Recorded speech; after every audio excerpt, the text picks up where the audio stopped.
I was driving and this particular line stuck in my head, getting hair highlighted.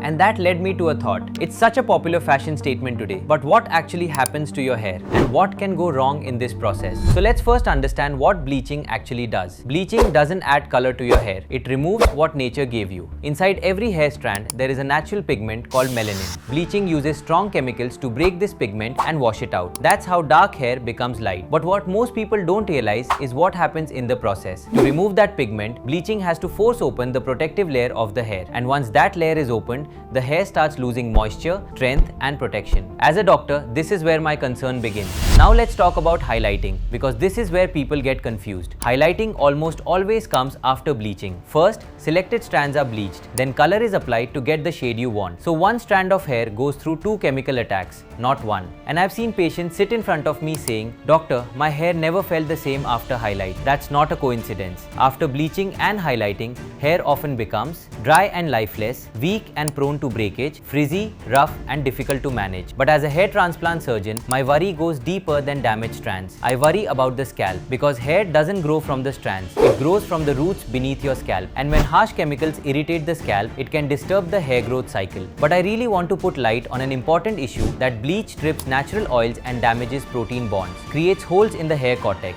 Due to all these, the hair strands are easily prone to breakage and often misunderstood to hair fall. But it does damage hair health. If you found this helpful, make sure to hit the like button and subscribe to the channel for more videos like this.